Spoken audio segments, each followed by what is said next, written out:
Good morning, students. I hope you all are fine at your home.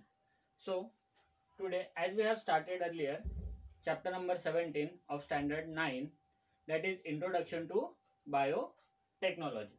In that, we have seen plant tissues and animal tissues, their working and their types. So, today, we are going to learn about the plant tissue culture. So now, what is plant tissue culture? It is we are with the help of plant tissues, we are going to grow more seeds or more crops.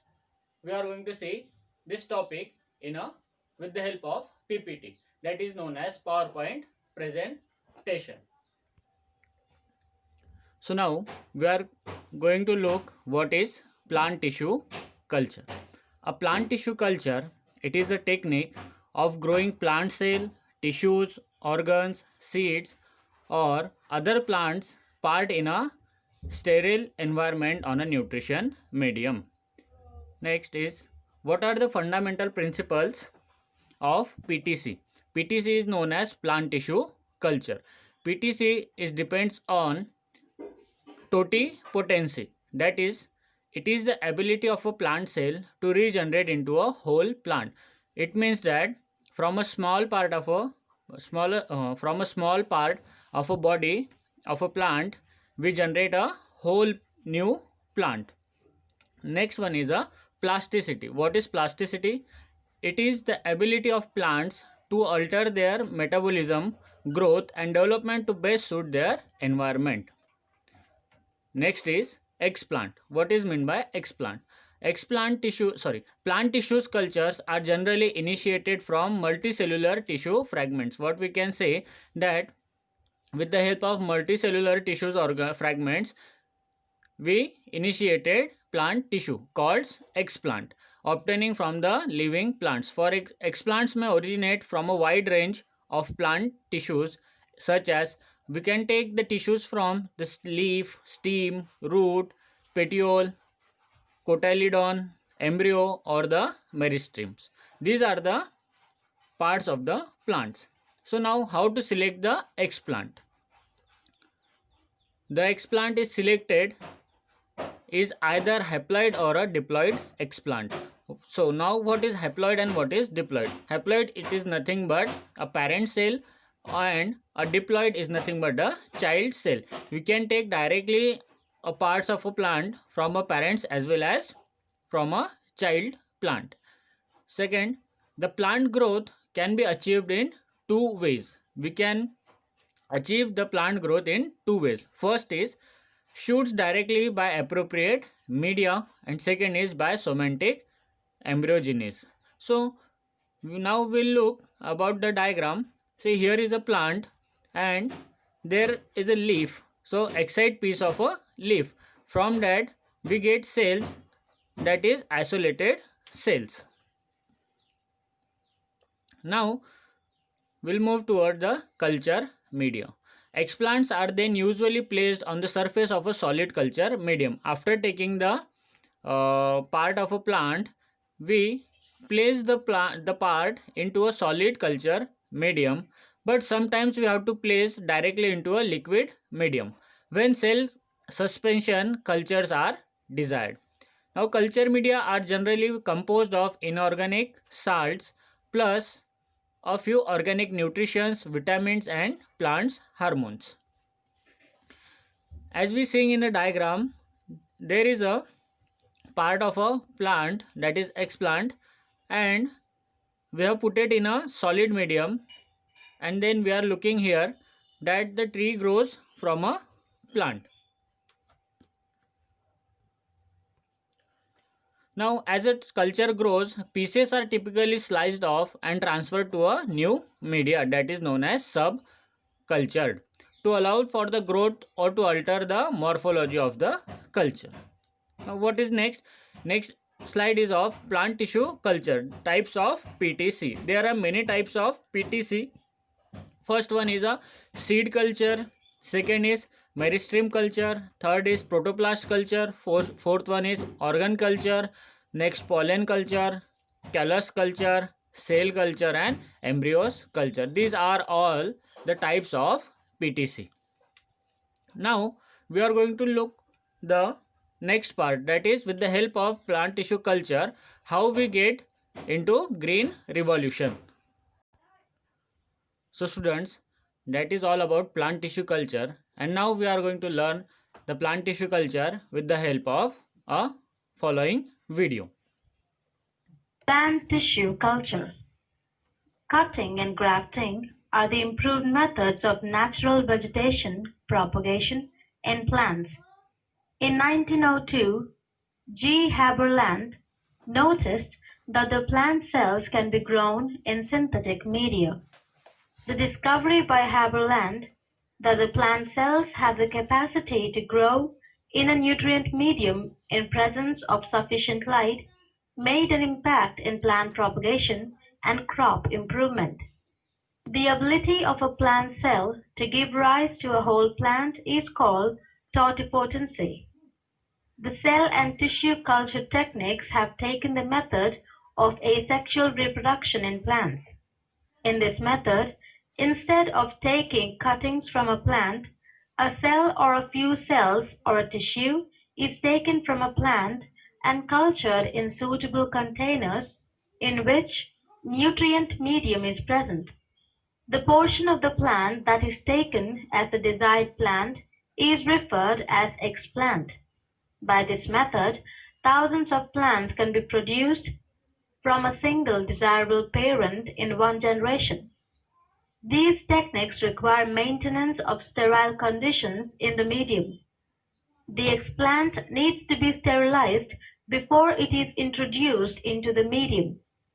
The medium is kept free from bacteria and fungi. Cells or tissues are grown in culture under a set-like condition. In the tissue culture, the explant often divides to give rise to an unorganized massive tissue called callus. The callus or the explant is such will undergo differentiation into roots, shoots, or embryo-like structures is called embroids.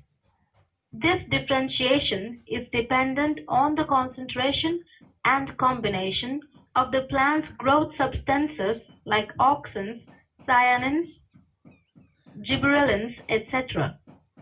In the medium, plants raised through tissue cultures are routinely used in agriculture, horticulture, and forestry. We'll use a diploid explant. We get a diploid plant like in any other vegetative propagation methods. Similarly, if we want to develop a haploid plant, it is possible to obtain it through tissue culture. Development of haploid plants through tissue culture was discovered by Indian scientists Shipra Guha and Satish Maheshwari.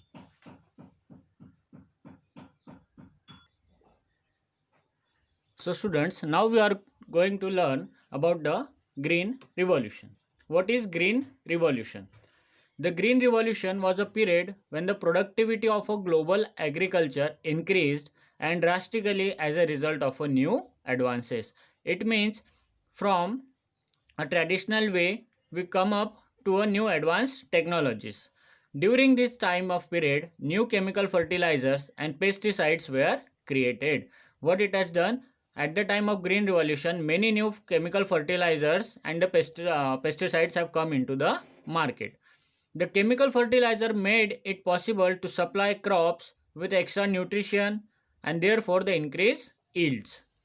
The newly developed pesticides controlled weeds, detraits or kill insects and prevented disease, which also resulted in higher productivity.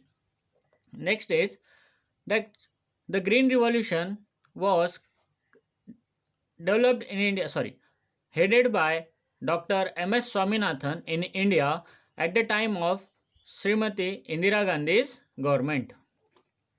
The Green Revolution in India. As we have stated earlier, in 1965, the government of Mrs. Indira Gandhi decided the major steps on on agriculture conditions.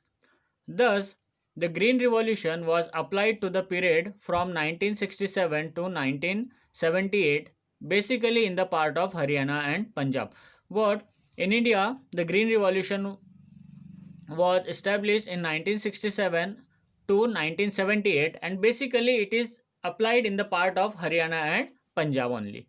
At this stage was concern on a wheat and rice. It was tested only on wheat and rice.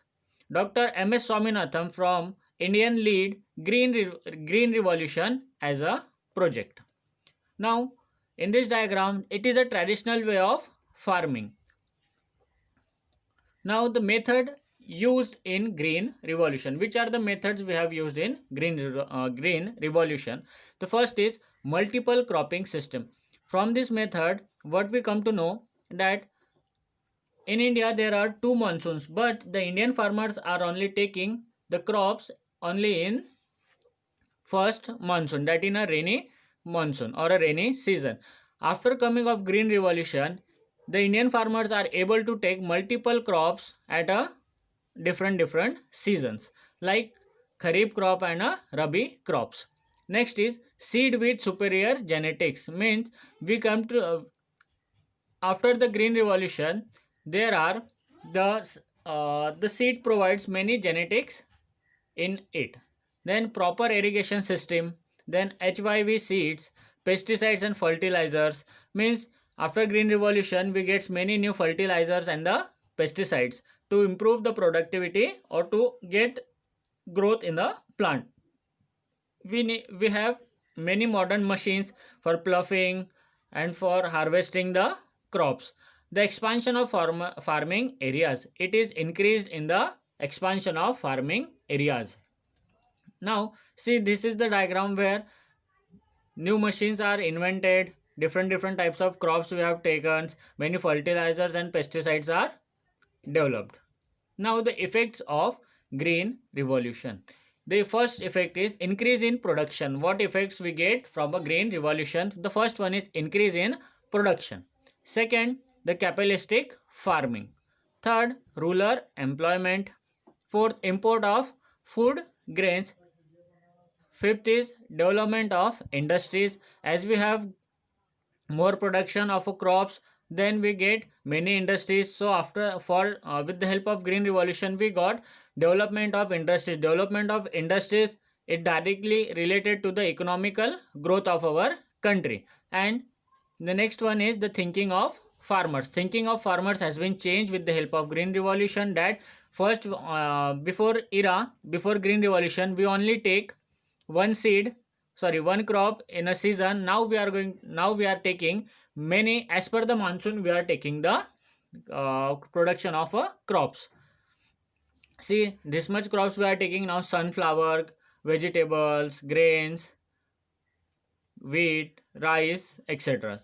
Now with the help of this diagram, with the help of this graph, we are easily understood that, see, the years 2005 to 2015 and the percentage in a green bar it is shown that the modern farming technique, and in a blue bar it is given increase in production of agriculture goods. So in 2005 the modern farming technique is all about 50%, but in 2005 it increased in the production of agriculture goods with 75%, and in 2015 it grows, the modern technique grows the production of food about 65%, and the production in the agriculture goods is about 100%.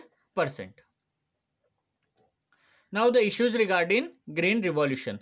Pollution and erosion of soil has been taken. Pollution of water, it increased. Unemployment among the uneducated farmers. Deadly disease, harmful for farmers, and consumption may be adverse. Now need for second generation revolution. As we have seen the issues regarding to the Green Revolution, we need second generation of a Green Revolution. India has tremendous export potential in agriculture in present era of globalization. As we know, India is a very